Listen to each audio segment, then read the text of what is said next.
बोलो कृष्ण कन्हैया लाल की जय हो। उत्तरा की इस आर्त भरी पुकार को सुनकर के भगवान ने कहा, पाहि पाहि महायोगिन्य देव देव जगतपते नान्या तत्मयं पश्ये यत्य मृत्यु परस्परे। उस ब्रह्मास्त्र के प्रभाव को देख करके उत्तरा तड़पती हुई भगवान के सामने हाथ जोड़ करके खड़ी होते, हे प्रभु जगतपते, आपके द्वारा ही मेरी रक्षा हो सकती है, अब मुझे कोई और बचाने वाला नहीं है, मेरी और मेरे गर्भ की रक्षा करिए। इस आर्त पुकार को जब सुना तो भगवान कहते हैं कि कोई व्यक्ति जब पूर्ण रूप से मेरी शरणागति को ग्रहण करता है तब मैं स्वयं उसकी रक्षा करता हूं। इस तरह से पूर्ण रूप से शरणागति को देखने के बाद भगवान स्वयं उत्तरा की रक्षा के लिए, उसके गर्भ की रक्षा के लिए प्रकट होते हैं। कहा, भूतेभ्यो अभयम ददाति, मैं उस आत्मा की, उस व्यक्ति की, उस प्राणी की रक्षा करता हूं जो मेरे प्रति शरणागति दिखाता है, जो मेरे प्रति शरणागति रखता है।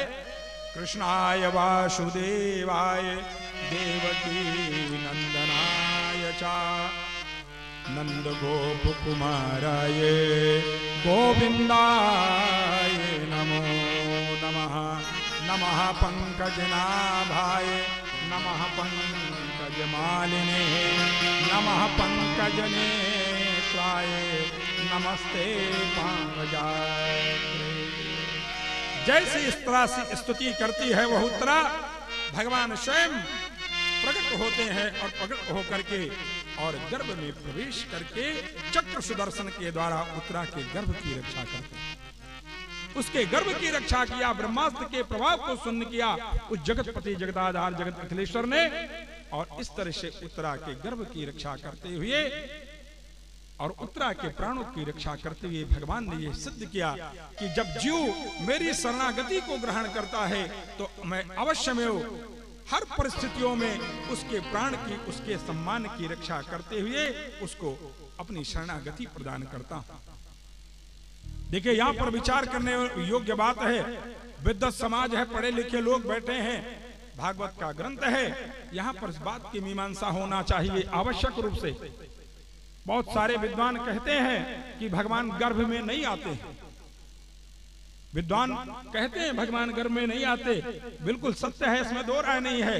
लेकिन मैं यहां प्रश्न छोड़ता हूं, इस व्यासपीठ के माध्यम से जरा विचार करेंगे और विचार करके मैं कहूंगा कि मां कौशल्या ने कहा, मम उर्सो वासी यह उपहासी सुनत धीर मत थिर न रहे।